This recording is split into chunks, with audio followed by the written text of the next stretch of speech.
Hello friends, I am Dr. Kanega. So இந்த வீடியோவில் நம்ம எதை பற்றி பார்க்க போகிறோம் அப்படின்னா சிஎஸ்ஐஆர் நெட் அதை பற்றி தான் நம்ம பார்க்க போகிறோம். ஓகே, ஸோ இந்த தமிழில் பார்க்கலாம். ஸோ இந்த எக்ஸாம் சப்போஸ் நீங்கள் கிளியர் பண்ணீங்க அப்படின்னா நம்ம என்ன கிடைக்கும் நம்மளுக்கு அப்படின்னா ஜேஆர்எஃப் அப்படின்னு கிடைக்கும், ஜூனியர் ரிசர்ச் ஃபெலோஷிப், ரிசர்ச்சுக்கான ஒரு ஃபெலோஷிப் கிடைக்கும். அது மட்டும் இல்லாமல் லெக்சர்ஷிப்பும் கிடைக்கும். சில நேரத்துக்கு நீங்கள் கம்மியான மார்க் எடுத்தீங்க அப்படின்னா லெக்சர்ஷிப் கிடைக்கலாம். ஸோ கொஞ்சம் கட் ஆஃப் கூட எடுத்தீங்க அப்படின்னா ஜேஆர்எஃப் கிடைக்கும், அதாவது ஃபெலோஷிப் கிடைக்கும் அப்படின்னு சொல்கிறாங்க. ரிசர்ச்சுக்கான ஃபெலோஷிப் கிடைக்கும். நீங்கள் பிஹெச்டி வந்து ஒரு பிஹெச்டி ஜாயின் பண்ணீங்க அப்படின்னா மாதம் ஒரு 31,000 வந்து 2 வருஷத்துக்கு கொடுப்பாங்க. அது மட்டும் இல்லாமல் அடுத்த 3 இயர்ஸுக்கு வந்து எப்படின்னா 35,000 கொடுப்பாங்க. டோட்டலாக 5 வருஷம் நம்மளுக்கு இந்த எக்ஸாம் வந்து வேலிடாக இருக்கும். ஸோ நம்ம வந்து என்ன கொடுப்பாங்க அப்படின்னா ஹச்ஆர்ஏவும் உண்டு, ஹவுஸ் ரெண்ட் அலவெண்ட் அப்படின்னு எக்ஸ்ட்ரா வந்து 6,000 நம்மளுக்கு கொடுப்பாங்க. அது மட்டும் இல்லாமல் கண்டிஜென்சி உண்டு. அந்த கண்டிஜென்சியில் நம்மளுக்கு என்ன கொடுப்பாங்க, அது மட்டும் இல்லாமல் நம்மளுக்கு கண்டிஜென்சி உண்டு. கண்டிஜென்சியில் எவ்வளோ கொடுப்பாங்க அப்படின்னா ஒரு இயர்லி வந்து 20,000 கொடுப்பாங்க. ஓகே, ஸோ இதுதான் வந்து அதாவது கண்டிஜென்சினா என்ன, நம்ம வந்து என்னென்ன ரிசர்ச்சுக்கு தேவையான பொருட்கள் ஏதாவது வாங்கணும், திங்ஸ் வாங்கணும் அப்படின்னா அதுக்கு என்னென்னலாம் செலவாகுது அப்படின்னு சொல்லிட்டு ஒரு வருஷத்துக்கு 20,000 அவங்க கொடுப்பாங்க. ஸோ நம்ம அது கூட வாங்கிக்கலாம், கிளைம் பண்ணிக்கலாம். ஸோ இப்போ வந்து இந்த எக்ஸாமோட நம்ம என்ன பார்க்க போகிறோம் அப்படின்னா எக்ஸாம் பேட்டர்ன் தான் என்னன்னு பார்க்க போகிறோம். ஓகே, ஸோ இந்த எக்ஸாம் வந்து மொத்தம் வந்து 3 hours நடக்கும். இது டோட்டல் வந்து 200 மார்க்ஸுக்கு நடக்கும். ஓகே, ஸோ இந்த எக்ஸாம் மேத்தமெட்டிக்ஸ் சயின்ஸை பொறுத்த வரைக்கும் part A, part B, part C அப்படின்னு 3 பார்ட்ஸ் இருக்குது. இந்த பார்ட் ஏல என்ன கேட்பாங்க அப்படின்னா ரீசனிங், அப்புறம் வந்து aptitude, GS, general science. So இதை சம்மந்தமாக இது பேஸ்டாக நம்மளுக்கு வந்து பார்ட் ஏல கொஸ்டின் வரும். இந்த பார்ட்டியை வந்து எல்லா சப்ஜெக்ட்டுமே காமன் தான், அதாவது கெமிஸ்ட்ரி எல்லாருக்குமே காமன் தான் இந்த பார்ட்டி. ஓகே, ஸோ அந்த மாதிரி கேட்பாங்க. அது மட்டும் இல்லாமல் இதில் எத்தனை கொஸ்டின் இருக்கும் அப்படின்னா இந்த பார்ட்டியில் எத்தனை கொஸ்டின் இருக்கும் அப்படின்னா மொத்தம் டோட்டலாக வந்து 20 கொஸ்டின் இருக்கும். அதில் வந்து 15 கொஸ்டின் வந்து நம்ம ஆன்சர் பண்ணணும்.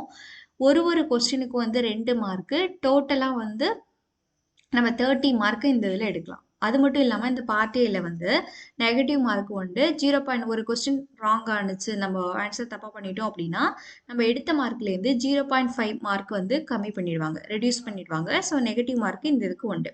அடுத்த பார்ட் பியில் பார்த்தீங்க அப்படின்னா 40 மல்டிபிள் சாய்ஸ் கொஸ்டின் இருக்குது அப்படின்னா 4 ஆப்ஷன் கொடுத்து அதில் 1 கரெக்டாக இருக்கும். ஸோ அந்த தான் பார்ட் பி. இதுலேயும் நெகட்டிவ் மார்க் இருக்குது. இதில் ஒரே ஒரு கொஸ்டின் தப்பாக எழுதிட்டோம் அப்படின்னா 0.75 மார்க் ரெடியூஸ் பண்ணிடுவாங்க. இதில் டோட்டலாக வந்து 40 கொஸ்டினில் 25 கொஸ்டின் நம்மளுக்கு வந்து ஆன்சர் பண்ணணும். ஓகே, அடுத்தது பார்ட் சி. பார்ட் சியில் பார்த்தீங்க அப்படின்னா இதுக்கு நெகட்டிவ் மார்க் கிடையாது. மொத்தம் 60 கொஸ்டின் இருக்கும். அதில் வந்து 20 கொஸ்டின் நம்ம ஆன்சர் பண்ணணும். அப்புறம் ஒரு மார்க்குக்கும் 4.75 மார்க்கு இருக்குது.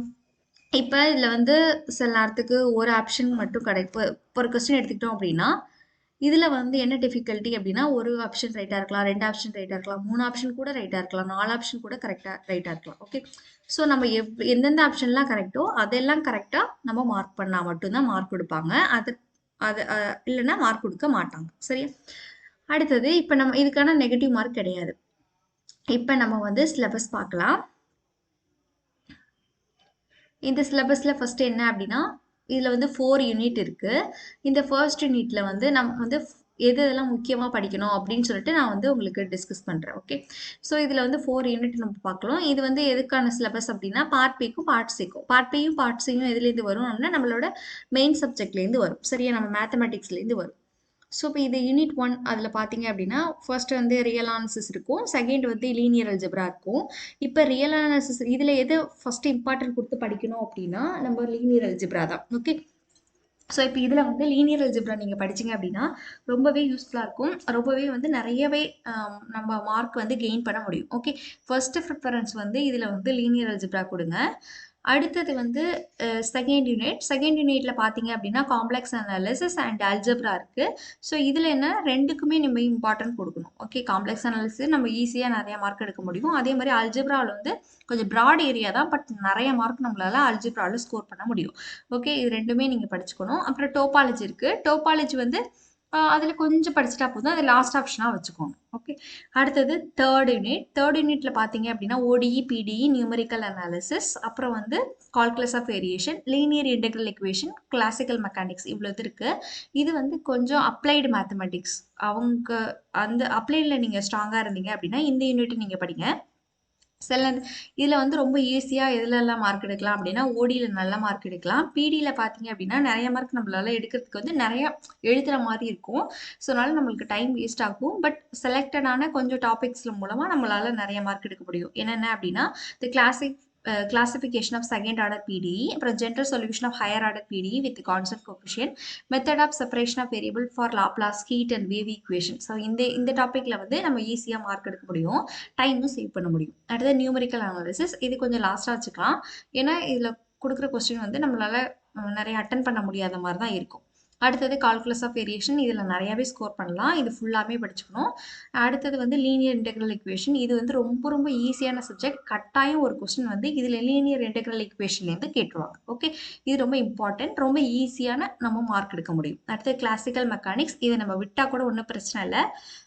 அடுத்தது யூனிட் 4. யூனிட் 4ல் வந்து நம்ம நிறையா படிக்கணுங்கிற அவசியம் இல்லை. யூனிட் 4 ஃபுல்லாமே விட்டுறலாம். ஆனால் ஒன்று இங்கே கீழே, ஏன்னா நம்மளுக்கு வந்து மேத்தமெட்டிக்ஸ் படிக்கிறவங்களுக்கு ஸ்டாட்டிஸ்டிக்ஸ் வந்து கொஞ்சம் கஷ்டமாக இருக்கும். அதனால நம்ம அதை விட்டுறலாம். விட்டுட்டு இந்த லீனியர் ப்ரோக்ராமிங் ப்ராப்ளம் இருக்குல்ல, ஓஆர் இதில் உண்டு. ஓஆர் மட்டும் படிச்சுட்டா போதும். ஓஆர் ப்ளஸ் வந்து queuing theory, inventory controls. So இந்த சப்ஜெக்ட் மட்டும் படிச்சுக்கிட்டோம் அப்படின்னா இதில் வந்து கட்டாயம் ஒரு கொஸ்டின் அட்டன் பண்ண முடியும். ஓகே. ஸோ இதுதான் இது. இப்போ சிஎஸ்ஆர் எக்ஸாமை பொறுத்த வரைக்கும் நம்ம எல்லாமே படிக்கணும் அப்படிங்கிற அவசியம் இல்லை. படிக்கிறத ரொம்ப நீட்டாக கொஞ்சம் தெளிவாக படித்தாலே நம்ம நிறையா மார்க் எடுக்க முடியும். ஜேஆர்எஃப்ஏ கிடைக்கும். சரியா? அடுத்தது இந்த மேத்தமெட்டிக்ஸ் சப்ஜெக்ட்கான ப்ரீவியஸ் இயர் கொஸ்டின் பேப்பர் எல்லாமே நம்ம வீடியோவில் வந்து அப்லோட் பண்ணுவோம். ஓகே. So thank you all.